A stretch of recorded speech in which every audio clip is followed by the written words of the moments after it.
একতাই শক্তি সংহতি দিবসে বার্তা মমতার। সাম্প্রদায়িকতার বিরুদ্ধে লড়াই জারি থাকবে, বিভেদের কাছে মাথা নত করবে না বাংলা। তৃণমূলের সংহতি দিবসে পোস্ট মুখ্যমন্ত্রী মমতা বন্দ্যোপাধ্যায়ের। তৃণমূলের সংহতি দিবসে মমতার পোস্ট, একতার বার্তা দেওয়া হয়েছে, সাম্প্রদায়িকতার বিরুদ্ধে লড়াই জারি থাকবেন। ইতিমধ্যেই এই বিষয়টি পোস্ট করেছেন মুখ্যমন্ত্রী। একতাই শক্তি সংহতি দিবসে বার্তা মমতা বন্দ্যোপাধ্যায়ের। সাম্প্রদায়িকতার বিরুদ্ধে লড়াই জারি থাকবে, বিভেদের কাছে মাথা নত করবে না বাংলা। তৃণমূলের সংহতি দিবসে পোস্ট মমতার। তৃণমূলের সংহতি দিবসে পোস্ট মুখ্যমন্ত্রী মমতা বন্দ্যোপাধ্যায়ের। একতাই শক্তি সংহতি দিবসে বার্তা মমতার। আমাদের সঙ্গে ফোন লাইনে রয়েছেন আমাদের বিশেষ প্রতিনিধি দেবজ্যোতি ঘোষ। দেবজ্যোতি, একতাই শক্তি সংহতি দিবসে মুখ্যমন্ত্রীর তরফে কি বার্তা?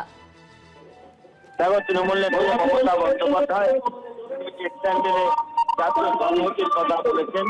যখন গোটা ভারতবর্ষ জুড়ে ধরিত বিভিন্ন সংগঠনের কথা চালাতে উঠছে, যেখানে তৃণমূল নেত্রী মমতা বন্দ্যোপাধ্যায় আজকে যে গান্ধী মূর্তির পাদদেশে সংহতি দিবস পালন হচ্ছে, তারই প্রেক্ষিতে মমতা বন্দ্যোপাধ্যায় সমস্ত ধর্মের মানুষকে সংহতি জানিয়েছেন এবং সমস্ত ধর্মের মানুষকে সামনে এনে আগামী লড়াইয়ের কথা মমতা বন্দ্যোপাধ্যায় বলেছেন যে পশ্চিমবঙ্গ এবং ভারতবর্ষের মধ্যে পশ্চিমবঙ্গ একটি রাজ্য, যেখানে বিভিন্ন ধর্মের মানুষ একসাথে থাকেন।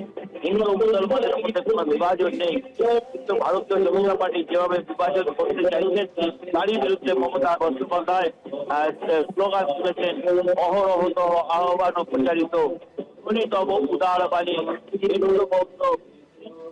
ভারতের মুসলমান শিক্ষা। অর্থাৎ সংহতি দিবসের মধ্য থেকে মমতা বন্দ্যোপাধ্যায় সংহতির বার্তা দিচ্ছে, যা অত্যন্ত গুরুত্বপূর্ণ। কারণ এই 6 ডিসেম্বরকে বিভিন্ন রাজ্যে বিভিন্নভাবে উদযাপন করেন। তৃণমূল কংগ্রেস কিন্তু সমস্ত ধর্মের মানুষকে নিয়ে সংহতির বার্তা দিচ্ছেন। সেই মতো মমতা বন্দ্যোপাধ্যায় তাদের স্ট্যান্ডার্ডে সংহতির বার্তা দিয়েছেন। ধন্যবাদ তোমার দেবজ্যোতি। আমাদের সঙ্গে ফোন লাইনে ছিলেন আমাদের বিশেষ প্রতিনিধি দেবজ্যোতি ঘোষ।